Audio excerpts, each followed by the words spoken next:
I was working on my garden stuff this morning, you know, started my seedlings and all that good stuff, and I was just getting ready to start another little pack of seedlings when I realized I hadn't done my garden plan for the year. And I know most people know what a garden plan is, but there are a few people that are new to gardening and they don't know what a gardening plan is.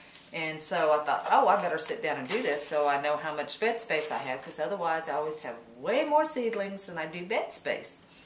So I don't do anything fancy. I know there's computer-generated software out there that you can do to do all this stuff. I've got a little grid chart, and it's not even to size because I know my beds. So I just draw little boxes that represent each of my rows. They're not really even beds because my garden is kind of funky looking. But so each one of these rows, and then I write the year up at the top.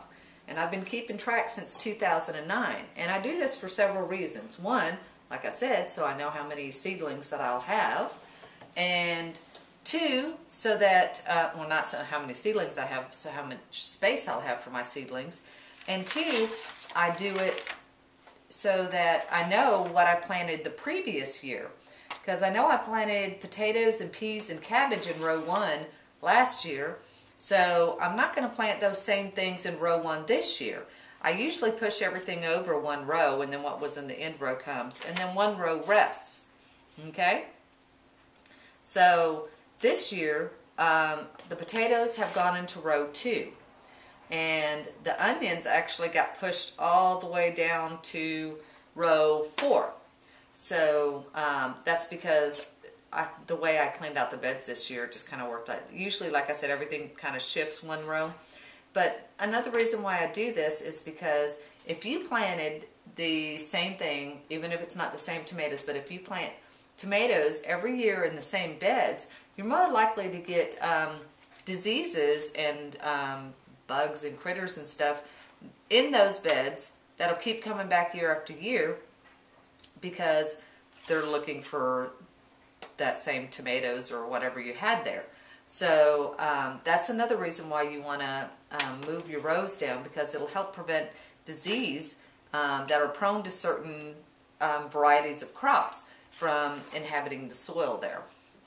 And that's pretty much it. So that's what I'm going to sit down and do. I'm going to sit down and decide what's going where. Like I said, I've already got some potatoes going down the center of row 2, so we know that's potatoes.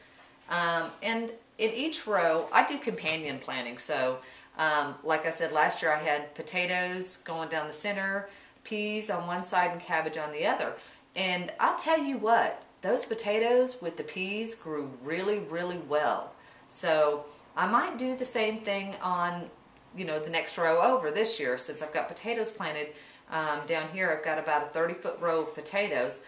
Then I might just go ahead and do the same thing when it comes to planting peas with them, because I really liked the way that did. The peas did well, and the potatoes did the best that I'd ever had them do before. So I don't know if it has anything to do with it or if I just lucked out on that.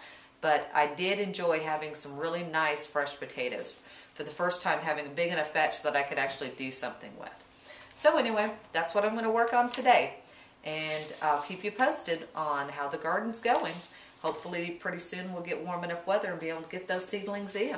All right.